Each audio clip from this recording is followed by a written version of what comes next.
você. Glória a Deus. Amém. Mas ainda pequeno, colocar as mãos de pé. Por favor, abra o livro de Jonas. Jonas capítulo 1. Glória a Deus. Eu agradeço a oportunidade. Primeiramente a Deus. Primeiramente ao pastor que me promoveu essa honra de estar no altar com todo temor e tremor ao nosso Deus. Jonas capítulo 1. Nós vamos ler do 1 até o 3. Justificando, às vezes o nosso pastor está em viagem com a sua família. Ele havia avisado. Também eu creio que é o único que me avisou, que eu estou ciente da motivação restante, eu não sei. Mas enfim, estamos aqui para a graça de Deus. Glória a Deus. Jonas capítulo 1, versículo 1 até o 3. Os irmãos estiveram aqui na intercessão quarta-feira, Tivemos aqui o Edivaldo, o Rez, os irmãos estiveram aqui falando sobre Jonas. Falamos um pouco mais sobre Jonas. Glória a Deus. Todos acharam? Aleluia. Quem achou, diga amém. Amém. Amém. Todos acharam. Então diz assim a palavra do Senhor. Na minha Bíblia o título está: a vocação de Jonas, a sua fuga e o seu castigo. Versículo 1. E veio a palavra do Senhor a Jonas, filho de Amitai, dizendo: levanta-te, vai à grande cidade de Nínive e clama contra ela, porque a sua malícia subiu até mim. E Jonas se levantou para fugir diante da face do Senhor para Tarsis, e descendo a Jope, achou que um navio ia para Tarsis. Pagou, pois, a sua passagem, e desceu para dentro dele para ir com eles para Tarsis, de diante da face do Senhor. Oremos. Maravilhoso Deus, nesse momento, Pai, primeiramente eu quero pedir perdão dos meus pecados, Senhor. Perdão das falhas, das iniquidades, das omissões do dia, tudo aquilo que desagradou, Senhor, tudo aquilo, Pai, que nesse momento possa interferir na relação com o Teu Espírito Santo. Que nesse momento, ó Pai, o sangue vertido na cruz, o perdão que há em Ti, meu Pai, expie toda a culpa, toda a acusação de cada coração aqui, Senhor, para que possamos nesse momento desfrutar da Tua presença, Senhor. E o Teu Espírito Santo leve, meu Pai, ao nosso coração o entendimento, a revelação da palavra, Senhor. Que nesse momento, ó Pai, sejamos sensíveis à Tua voz, Senhor. Que essa mensagem, meu Pai, não seja mais um discurso frio, longo, meu Pai, mas seja assim uma mensagem do céu, Senhor. Que venhamos aceitá-la como verdade, como a Tua palavra, Senhor, e acima de tudo aceitar o desafio de vivê-la, Senhor, e vivermos experiências reais contigo, Senhor. Nos ajuda, ó Pai, a sermos uma igreja que desfrute da presença do Deus vivo, do Deus atuante, do Deus que fala em nossas vidas, sendo tomados nossos ouvidos espirituais, Pai, para que nesse momento, Pai, sejamos saciados e alimentados pela Tua palavra. Usa-me, Pai, com poder, com ousadia, meu Pai, o que eu peço ao Teu Espírito Santo. Amém. E graças a Deus. Glória a Deus. Podemos aceitar. Glória a Deus. Amém. Eu confesso, irmãos, que eu ia ministrar outra mensagem, mas orando a Deus, Deus me levou a outro título, a outro tipo de mensagem, e eu glorifico a Deus por isso, porque nós convém agradar a Deus e não a homens. A minha vontade é de pregar outra mensagem, mas o importante, nós vamos falar muito disso hoje, é fazer a vontade de Deus. Eu tenho aprendido a cada dia na caminhada, nas experiências com Deus, que fazer a vontade de Deus é a melhor coisa que nós fazemos nesta existência. Você aprende que você se realiza quando faz a vontade de Deus. Amém, irmãos? Eu coloquei o tema da mensagem: desobediente ou teimoso. E eu li um texto, meus irmãos, do profeta Jonas, do qual revela o ato de desobediência no nome de Deus. Ele recebe uma ordem expressa de Deus, da qual ele deveria pregar aos ninivitas. Deus fala claramente para ele: sobe a cidade de Nínive e clama contra ela. Era uma mensagem de arrependimento, uma mensagem dura, da qual ele deveria pregar. E o que Jonas faz? Justamente o contrário. Ele pega um navio e vai para outra cidade, para Tarsis, fugindo daquilo que era a vontade de Deus. Mas, meus irmãos, é fácil nós olharmos para Jonas e falar: olha, que desobediência, desobedeceu uma ordem expressa de Deus. Deus falou claramente com ele. Por que ele desobedeceu a Deus? Nós vamos ver mais para frente que ele pagou um alto preço por essa desobediência. Mas, meus irmãos, eu me coloco como Jonas muitas vezes na minha vida. Muitas vezes nós somos desobedientes. A palavra que nós fala em Efésios 2 que nós somos filhos de Adão, filhos da desobediência.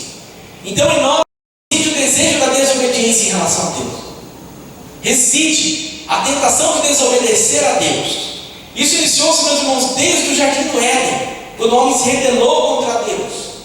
E ali o ser humano ele passou por uma trajetória de desobediência, de desobedecer a Deus. Deus dava uma ordem expressa para o homem sempre era resistente à voz de Deus. Êxodo, meus irmãos, nós vemos o livro de Êxodo, que significa passagem, quando ali Deus levanta Moisés como libertador do povo de Deus. E ali, meus irmãos, Deus classifica ali o povo de Deus como homens de dura serviço. Nós vamos falar sobre isso. O que significa servir? Serviço tem que ser cervical. É um homem de difícil quebrantamento. É um homem de teimosia. No hebraico isso quer dizer homem de dura serviço, um homem teimoso. Porque é uma grande diferença, meus irmãos, entre ser desobediente e ser teimoso. Desobediente, como eu disse, nós somos desobedientes. Nós somos. A nossa tendência natural é desobedecer a Deus. Nós temos que buscar sempre o auxílio de Deus para sermos obedientes a Deus.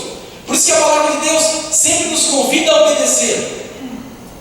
Não seria simples, porque a palavra de Deus fala para obedecer se nós temos um livro. Vocês viram no manual? Está escrito no manual de instrução de alguma coisa? Siga o manual. Porque é o manual. Você tem que seguir o que está lá. Porém, Deus nos conhece e sabe que nós temos uma tendência à desobediência. Por exemplo, vamos justificar o número de irmãos aqui.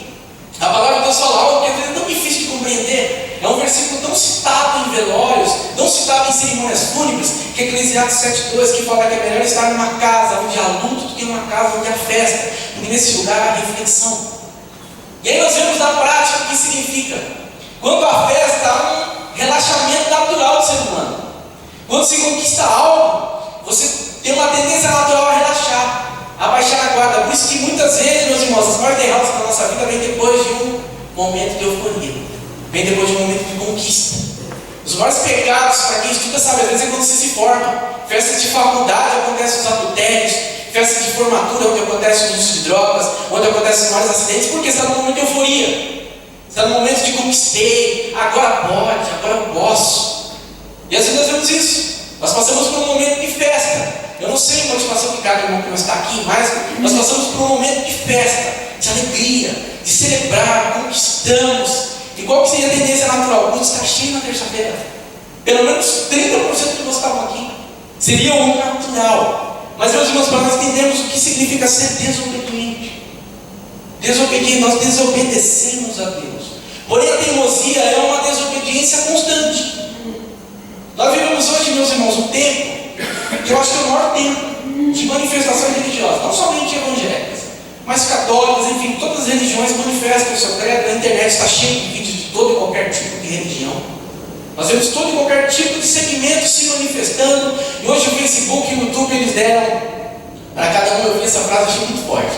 Falou que hoje quem assina uma conta do Gmail, ele recebe automaticamente um diploma de toda e qualquer faculdade, porque ele pode opinar sobre qualquer assunto. Assim nós vemos alguns comentários são até petulantes, porque chega um rapaz que nunca cursou curso de teologia e ele vai comentar um vídeo de um teólogo que fez 3 ou 4 faculdades. Será que na cabeça desse rapaz não pensa que essa pessoa que fez 3 ou 4 faculdades tem um pouquinho mais de conhecimento que ele? Não merece um pouquinho mais de respeito em relação ao assunto? Então o Facebook deu esse poder, deu essa arma na mão de todo mundo comenta, fala o que quer. E eu estou entrando nesse assunto, meus irmãos, porque é um assunto muito difícil de se falar hoje dos desigrejados. Eu faço questão de falar isso porque isso vai para o YouTube. Cada um entra e coloca a sua opinião a respeito do que é. Tem pessoas que chegam a falar que não é necessário congregar, não é necessário ter igreja, não é necessário ter um corpo, não precisa ter autoridade eclesiástica. Nós vemos na Bíblia que Deus separou uns para pastores, outros para médicos, outros para presbíteros, para o aperfeiçoamento do corpo de Cristo. Está na palavra de Deus. É necessário um pastor, é necessário um líder, é necessário alguém que ministre a palavra. Ninguém se auto-igreja. O maior erro do ser humano é achar que pode se auto-igrejar, se auto-congregar. O ser humano ele precisa dar conta para alguém. O ser humano ele não consegue ter liberdade. Nós vemos, meus irmãos, em Romanos 2, que Deus fala que isso é um castigo que Deus pode impor ao homem, deixar que ele faça o que ele quer. O maior castigo que você pode impor ao homem é deixar que ele faça o que ele quer. O homem vai se destruir, ele vai se depravar, ele vai se destruir se ele conseguir fazer a própria vontade dele. É o maior castigo que Deus pode impor ao homem e falar, faça o que você quer. Por quê? Porque o homem é naturalmente desobediente. O homem naturalmente, eu estou falando agora com cristãos, não estou falando com pessoas do mundo. Porque as pessoas do mundo, elas obedecem o que o mundo obedece. A cultura do mundo. Eu já vivi isso, eu vivi a cultura do mundo. O que o mundo dita, o que o mundo você faz. Quem, meus irmãos, não tem a palavra de Deus como regra, veste o que o mundo veste. segue a tendência que o mundo segue. Já falei isso alguma vez em altar, mas, meus irmãos, é comprovado. Se um cantor, enfim, um jogador de futebol, alguém famoso, fizer um determinado corte de cabelo, 50% da adolescente vai fazer aquele corte de cabelo. Se numa novela de grande exposição, melhor horário, eu não sei se é das 8 ou das 9, enfim, tiver ali uma roupa que a personagem principal usar, as mulheres vão usar aquela tendência de roupa. Então as pessoas são tendenciosas, são levadas pela cultura do mundo. Porém, os cristãos deveriam ser aqueles obedientes à palavra de Deus, aquilo que Deus rege como correto, aquilo que Deus determina para aqueles que são seus filhos. Nós seguimos um Deus, meus irmãos, que é um Deus que anseia por relacionamento. É um Deus, meus irmãos, que não simplesmente entregou um livro para nós e falou: olha, leiam e vocês tirem as suas conclusões. Desde o início nós vemos Deus querendo se relacionar com a gente, querendo ter um relacionamento íntimo, pessoal com a gente. Desde o Éden, a Bíblia diz que Deus descia a viração do dia para conversar com Adão. Deus conversava com Adão. Nós vamos ver um Deus pessoal, um Deus que fala. E, meus irmãos, nós ouvimos a voz de Deus constantemente. Vocês estão ouvindo a voz de Deus agora. Mas o que, meus irmãos, o diferencia de ser desobediente ou teimoso? Porque, meus irmãos, há uma grande diferença. Ambos estão errando. Porém, o desobediente, ele volta atrás do seu erro. Nós vimos a questão aqui de Jonas. Jonas passou 3 dias no ventre do peixe. Porém, ele foi vomitado numa praia. Aí Deus novamente se apresenta a ele e fala: vai agora, cidade do Nínive. Ele vai lá e prega. Ele faz a vontade de Deus. Mas nós muitas vezes, nós erramos, continuamos errando, sabemos o que temos que fazer e continuamos errando. A igreja continua fazendo isso. E consequência disso, nós vemos uma sociedade, como eu disse, maior número de manifestações religiosas, mas um mundo corrompido. Um mundo corrompido. Um mundo do qual nós vemos a corrupção, nós vemos as coisas acontecendo, o divórcio dentro da igreja, a fornicação dentro da igreja, e o mais triste disso é que a igreja tem que se conformar. O maior perigo que nós vivemos, eu orei aqui, meus irmãos, por fé, porque, meus irmãos, a igreja precisa de fé, a igreja precisa de avivamento. Meus irmãos, querem resolver os problemas da sociedade? Está nas nossas mãos, na mão da igreja. A igreja. Porque nós vemos o avivamento bíblico, meus irmãos. Todo avivamento bíblico, genuíno, ele é seguido de uma transformação na sociedade. Diminui o número da criminalidade, diminui o número de divórcios, diminui o número da fornicação. Meus irmãos, tudo diminui. Por quê? Por causa da santidade da igreja. Por causa da santidade da igreja. Mas hoje o que nós vemos, meus irmãos? Uma igreja, que eu gosto daquele filósofo dentro do carnal, embora ele se julgue ateu, mas as filosofias dele ele sempre remetem a uma cultura judaica. Ele falou: hoje o grande desafio da igreja é cristianizar os cristãos. Cristianizar os cristãos. Lembrar os cristãos que nós precisamos viver o que Cristo viveu. Precisamos viver a mensagem da cruz. Precisamos viver a mensagem de renúncia, a mensagem de morte, a mensagem, meus irmãos, de Deus acima de tudo, amar o seu próximo como a si mesmo. E parece algo, meus irmãos, somente um discurso, mas na prática, as pessoas veem, eu preguei sobre isso, a incoerência da igreja. A igreja é incoerente. Quando eu e você, meus irmãos, somos pegos num ato de corrupção, as pessoas olham para ele e dizem que é crente, e diz que é evangelho. As pessoas têm na ponta da língua aquilo que eles esperam de um cristão, de um filho de Deus. E nós, sabendo disso, continuamos ainda dando motivo para esclarecer no nome de Jesus. Quando eu e você perdemos a cabeça, meus irmãos, até esse dia mesmo, eu estava com o Maurício de carro, aí eu fui estacionar o motoqueiro, colocou o carro bem na hora, escapou uma palavra, perdão, Deus, perdão. Aí nessa eu fico pensando, se uma pessoa tivesse ouvido, eu falei: Maurício, perdoa. O cara fez de questão de colocar o moto, onde colocar o carro, ainda fez birra com a gente. Eu falei: olha, Senhor, como eu preciso mudar? Como eu preciso mudar? Porque, meus irmãos, a Bíblia diz que nós estamos rodeados por uma grande nuvem de testemunhas. E o que se espera, meus irmãos? Você imagina a religião. Imagina uma pessoa que segue a Deus. A primeira palavra que vem à sua cabeça é obediência. Pelo menos a minha vem é obediência. Uma pessoa que obedece os rituais, obedece os mandamentos, na minha cabeça vem uma palavra obediência. E todas as pessoas esperam que os crentes sejam obedientes. Sejam pessoas obedientes, venham aos cultos, cheguem nos horários, a tudo aquilo que é estabelecido, que nós venhamos a cumprir. É o mínimo que é esperado de nós. Mas quando nós, meus irmãos, não cumprimos isso, nós caímos no erro da incoerência. E, meus irmãos, o maior prejudicado, além de nós, são as pessoas que nos rodeiam. Porque a palavra de Deus diz que nós somos chamados para darmos frutos. Então, meu irmão, eu e você, se nós não estamos dando frutos, nós não estamos seguindo o propósito que Deus nos chamou. Se você não está fazendo a diferença na sua família, se você não está fazendo a diferença no seu trabalho, se você não está fazendo a diferença no meio que você vive, você está fora do chamado de Deus. Simples. Você não foi chamado simplesmente para escrever o seu nome no livro da vida. Glória a Deus por isso, meus irmãos. Mas Deus te chamou para fazer a diferença que você está. Aleluia. Se você não está fazendo diferença, a Bíblia diz, meus irmãos, somos sal e luz. Então, onde nós temos que temperar, nós temos que fazer a diferença, devemos iluminar. Onde há trevas, você tem que levar a luz, onde há contenda, você leva a paz, onde há injustiça, você leva a justiça, onde há condenação, você leva a graça. Essa é a função do cristão.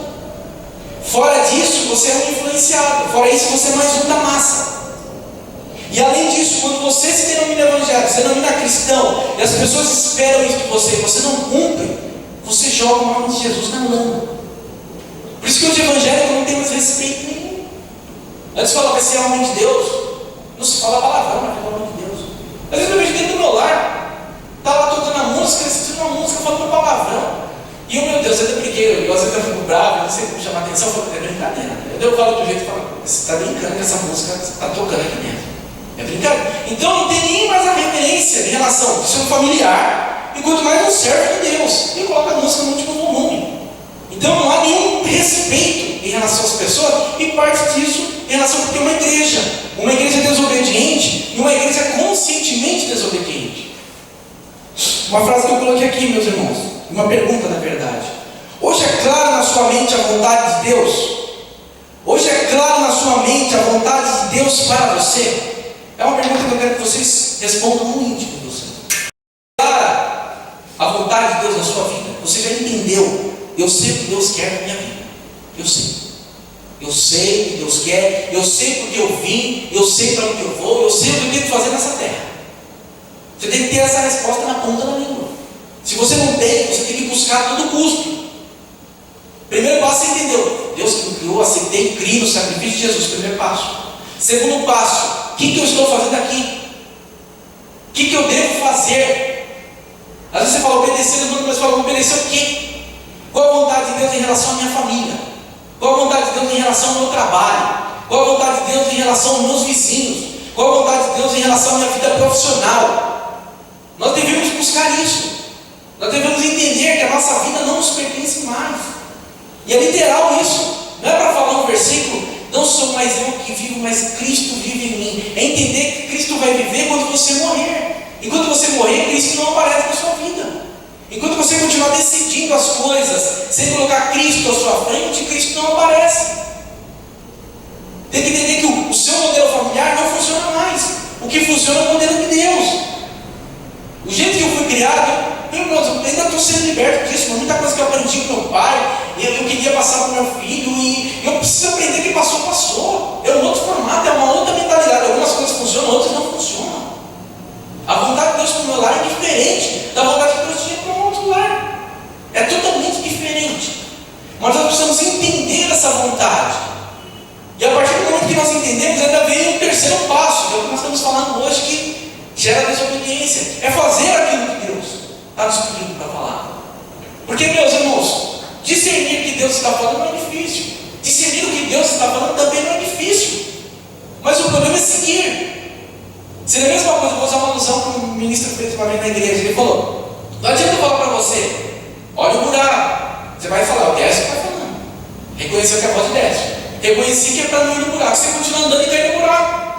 Não adiantou nada. Você discerniu que era o Décio falando, discerniu que o Décio falou para não fazer, mas continuou e caiu no buraco. Não adiantou nada. Não adiantou nada distinguir que era a voz de Deus, saber o que Deus estava fazendo, mas não fazer aquilo que Deus quer. E voltando ao assunto de dura serviço, no hebraico tem dois significados, irmãos: obstinado ou teimoso. Êxodo 32:9, meus irmãos, para a gente adiantar, que eu quero ser bem breve hoje. Êxodo 32:9. Disse mais o Senhor a Moisés: tenho visto esse povo, e eis que é povo de dura serviço. Isso já no Antigo Testamento, meus irmãos. Na libertação do povo, Deus ia reconhecer o povo como um povo de duro serviço. Isso é o povo. E nós vamos ver outros episódios que eu não vou citar aqui, quando Moisés vai orar e jejuar 40 dias e 40 noites. Quando Deus chega para ele e fala: meu povo está lá adorando o bezerro de ouro. Quando chega ali já fala. E aí Moisés entende o que Deus quer dizer. Um povo de duro serviço. Um povo que tem dificuldade de servir a Deus. Um povo que fala: Senhor, Senhor, mas não se coloca na condição de servo. O pastor brincou assim, mas é verdade, tem igreja, a maioria das igrejas, o pastor não pode falar que vai viajar, senão não vem ninguém no culto. Meus irmãos, desculpa vai soltar, mas isso revela que nós servimos a Deus ou ao pastor. Não estou falando aqui porque eu sou de forma nenhuma, irmãos. Quando o pastor não está presente, é que eu faço questão de eu cheguei às 6h30. Meus irmãos, não é porque, tudo bem que eu tenho a condição de estar aqui mais cedo, mas eu tenho que me dedicar mais. Aí eu mostro para Deus que Deus, meu compromisso é contigo, não é com o meu pastor. Meu compromisso é com o Senhor. Eu quero, meus irmãos, claro, mas você reconhecido pelo meu pastor, mas eu quero crédito com Deus. Quem pode me abençoar, meu pastor não pode abençoar? É o Deus. É Deus que soma o meu coração. É isso que nós precisamos entender. Isso é amadurecimento espiritual. Sabe, Deus recebe, meus irmãos, eu vejo que Deus, Ele vê nos pequenos detalhes. Sabe aquele culto que ninguém vê e você vê? Sabe aquele horário que ninguém ora e você ora? Sabe aquele livro que ninguém lê e você lê? Sabe aquele tempo que ninguém gasta e você gasta? Você é abençoado assim. No culto que está todo mundo e você está junto, você é mais um. Mas sabe aquele culto que ninguém vem pouca gente, aquele que você está, é onde Deus ordena a bênção.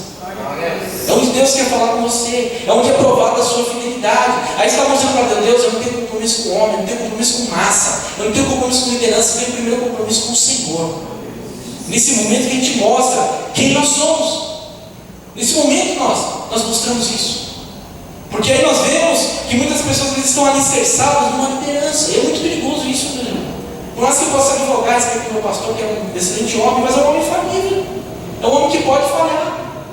É um homem que pode, em determinados momentos da vida dele, me decepcionar. Teve uma vez na porta da igreja que ele me tratou mal, depois ele me pediu perdão. Eu falei: desculpa, eu estava nos corridos a fazer, desculpa o jeito que eu falei com você e tal. Eu falei: perdão, pastor, o senhor estava. Mas ele errou. Ele é falível. Então eu não posso depositar minha fé nele. Eu não posso depositar minha obediência nele. Eu não posso. Meu compromisso é com Deus. Porque, meus irmãos, talvez eu e você possamos acreditar que a nossa vida na igreja, o nosso rito, o nosso ritual religioso possa estar agradando a Deus. Mas Deus, Ele quer intimidade. Deus quer pessoas que tenham um relacionamento com Ele. Nós estamos estudando aqui na escola bíblica, e nós vamos dar só um ganchinho que vai chegar. A escola bíblica, nós estamos falando sobre algo muito sério. Qual o sentimento, qual a ideia que eu tenho que ter na minha mente para ter a convicção de que eu sou salvo? Ou você pode falar: eu estou salvo. Mediante o quê? Mediante o que você faz, mediante aquilo que você sente, mediante aquilo que você realiza, enfim, qual é o sentimento? E nós vamos chegar nisso na escola bíblica. Eu acho que o que maior evidencia a característica que você tem um nome escrito no livro da vida é a vontade de estar com Deus. Sabe por quê, meus irmãos? A salvação compreende em viver eternamente com Deus. Certo? O que nós devemos ansiar? Não pensar em ir para o céu porque nós vamos pisar em ruas de ouro, lá será um lugar de delícias perpétuas. Não. O nosso sentimento é de morar com Deus até por toda a eternidade. Esse é o sentimento. Então, o que caracteriza a minha salvação? É minha sede por Deus, é minha vontade por Deus, de comunhão com Deus.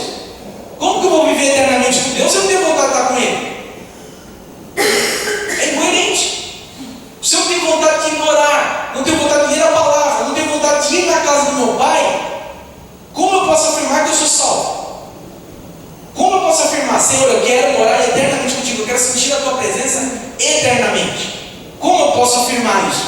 Do fundo da minha alma. Eu não posso afirmar isso. Por isso que nós, meus irmãos, eu orei aqui, nós vamos buscar fé. Fé, e a fé vem pelo ouvir a palavra de Deus. E nós vamos ouvindo, nós vamos praticando, nós vamos obedecendo. Deuteronômio 28 fala sobre as bênçãos da obediência. Quando nós obedecemos a Deus, nós somos prósperos na alma. Deus vai abençoando aquilo que precisamos. Mas é obediência a Deus. Sabe, a teimosia, meus irmãos, eu não ia nem entrar nesse assunto, mas existe um homem na Bíblia, que eu acho que se quer pregar sobre teimosia, é bom usar Saul. Esse nome teimoso, Saul. E um homem agraciado por Deus, porque ele foi ali, o povo queria encerrar ali a época do juiz, que o rei, ali Samuel chorou, Deus, mas tá bom, Deus falou para Samuel, tudo bem, vou dar um rei como o povo quer, e deu para ele o rei Saul.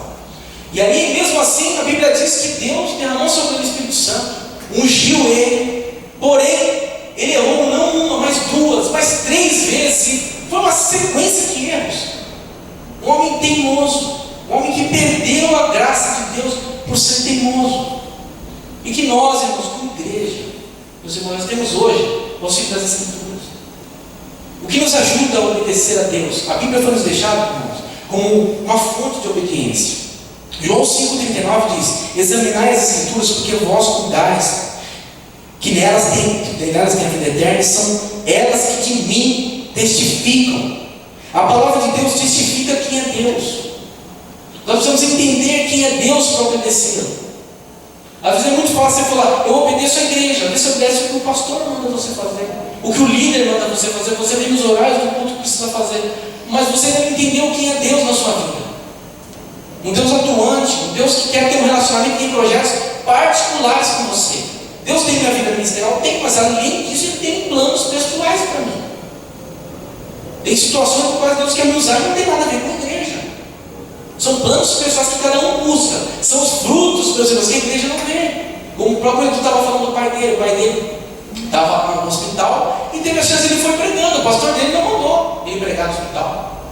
Mas ali o que é, meus irmãos? É algo que ele sentiu a vontade de Deus, entendeu a vontade de Deus e praticou a vontade de Deus. Então nós como igreja, quando nós entendemos isso, meus irmãos, que nós somos chamados para fazer a vontade de Deus, e que a vontade de Deus, meus irmãos, é o que o mundo precisa, esse mundo está resolvido. Está resolvido o problema da corrupção, o problema do divórcio, o problema dos filhos desobedientes, quando nós entendemos a vontade de Deus no nosso lar. Deuteronômio 6 fala, meus irmãos, sentar à mesa, falar do Evangelho, colocar isso na vida dos nossos filhos. Eu vou perguntar, 90% dos lares cristãos não tem culto doméstico, e eu coloco o meu nisso. Eu estou lutando para instituir isso dentro de casa. Está lá em Deuteronômio 6, falar à mesa, falar em todo o tempo. O que fala? Fala para você sentar na mesa e falar, meus irmãos, você achou da palavra? Você achou que foi bom? Você achou que você não entendeu da palavra? Como é que você vai fazer isso? Para você inculcar. O que é inculcar? Praticamente você abrir a cabeça do seu filho, da sua mulher e inculcar a palavra. Efésios 5 fala para o homem santificar a mulher através da palavra. Quer dizer o quê? O homem chegar e pregar para a mulher. Diz para fazer isso. Aí nós vemos problemas do lar. Divórcio. Nós vemos filhos que não obedecem. Aí nós vamos falar, por que está acontecendo isso? Por quê? Aí faz aquela pergunta, onde foi que eu errei? É que Deus não é um Deus como a gente fala, né? Você quer que eu fale realmente? Deus poderia falar para nós, onde nós erramos no nosso lar? É fácil, porque nós não levamos Deus para o nosso lar. Às vezes temos problema no nosso trabalho, é problema no trabalho. Você leva Deus para o seu trabalho? Você leva Jesus para o seu trabalho? A sua vida cristã você leva para o trabalho? Aí nós temos problema no trabalho. Nossa vida no trabalho não muda. Nós também não temos testemunho no nosso trabalho. Tudo fruto da desobediência. Amém, irmãos, se colocar de pé, nós vamos orar para encerrar. E meus irmãos, que fica essa mensagem? Uma mensagem que eu creio que dura e eu me submeto a ela porque eu preciso melhorar muito. E eu creio que nós, como igreja, precisamos melhorar. Orar uns pelos outros. E eu sou a favor do movimento mesmo de orarmos uns pelos outros, igrejas, sabe, essas coisas de denominações. Uma união da igreja, uma de oração, porque a sociedade precisa da igreja. A igreja tem ficado omissa, a igreja tem às vezes se tornado só ajudadoras. Quando falamos as pessoas do mundo, nós acabamos nos julgando um pouco superiores porque estamos dentro da igreja. E pelo contrário, nós que estamos à luz da verdade, a mudança é ainda maior, porque não podemos alegar ignorância. Quando nós erramos, não podemos falar, não conhecemos, nós conhecemos. Quando pecamos conscientemente. Então devemos trazer essa responsabilidade para nós. Essa responsabilidade de, através da nossa obediência, de manifestar a vontade de Deus que é clara na nossa vida, que esse mundo seja alcançado. Amém? Maravilhoso Deus e eterno Pai, eu quero te agradecer por essa palavra, Senhor. Que Pai, nós somos desobedientes, Pai, começando por mim, Senhor. Eu quero ser cuidado, Senhor. Eu peço a Ti que o Teu Espírito Santo nos visite, Pai, nessa noite, Senhor. E também visite aqueles que vão ver essa mensagem posteriormente, Senhor. Que venhamos, ó Pai querido, ser incomodados pelo Teu Espírito Santo. Que venhamos a ser, ó Pai, desafiados, Senhor.